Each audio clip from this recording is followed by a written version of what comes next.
Well, ladies and gentlemen, we do have some big updates regarding college football NCAA 25. There's some new stuff that came out over the past week and a half. I want to discuss it, give my thoughts on some inner details that were revealed, some good, some bad.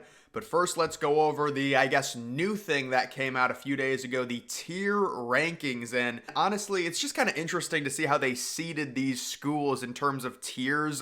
You've got Iowa in Tier 1, mainly because of the Big Ten West, I'm sure. But you can just see all those different tiers, and it's not that important. It's just different payouts. Tier 1 gets around 100K. Tier 2 gets 60K. Tier 3 gets 40K. Tier 4 gets 10K.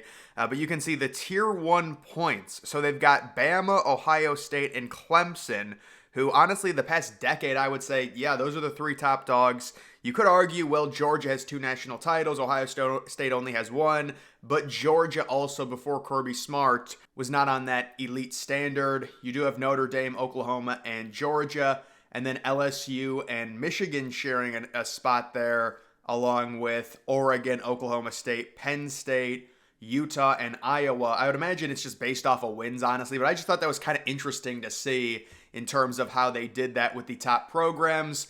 And then you can see just some different graphics that they revealed. Texas's stadium.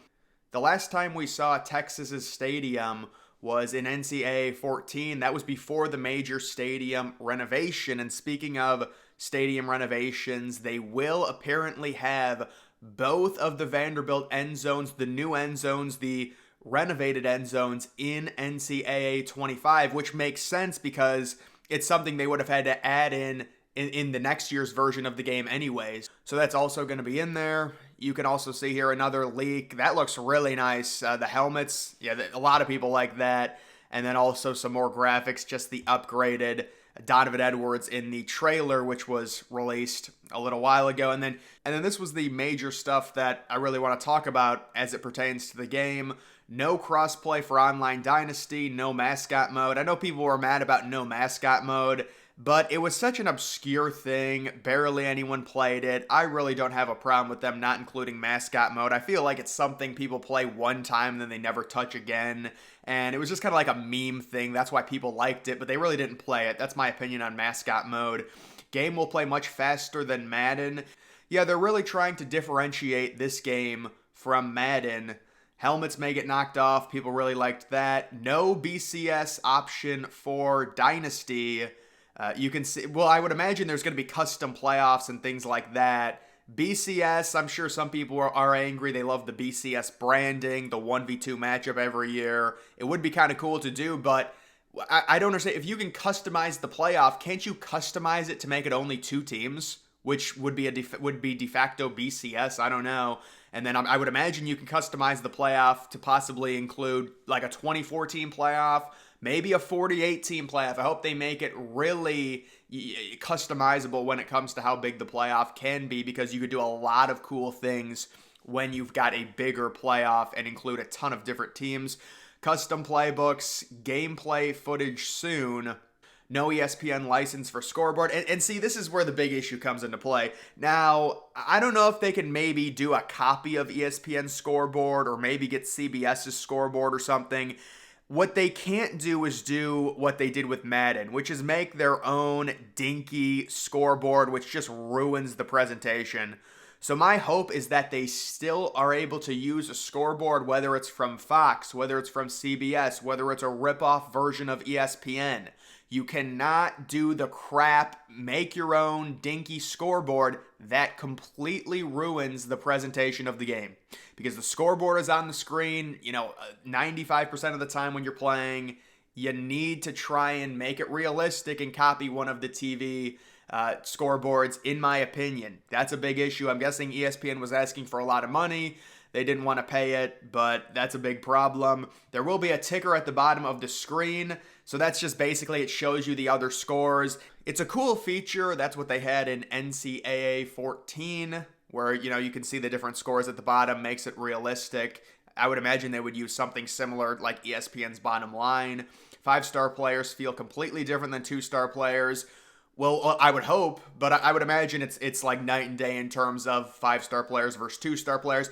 Another thing in terms of recruiting, I saw someone who was like leaking details on the game. They're like, oh, recruiting is going to be more in depth. Well, I would hope so. It's been 10, 11 years. You know, you would hope they would upgrade the recruiting.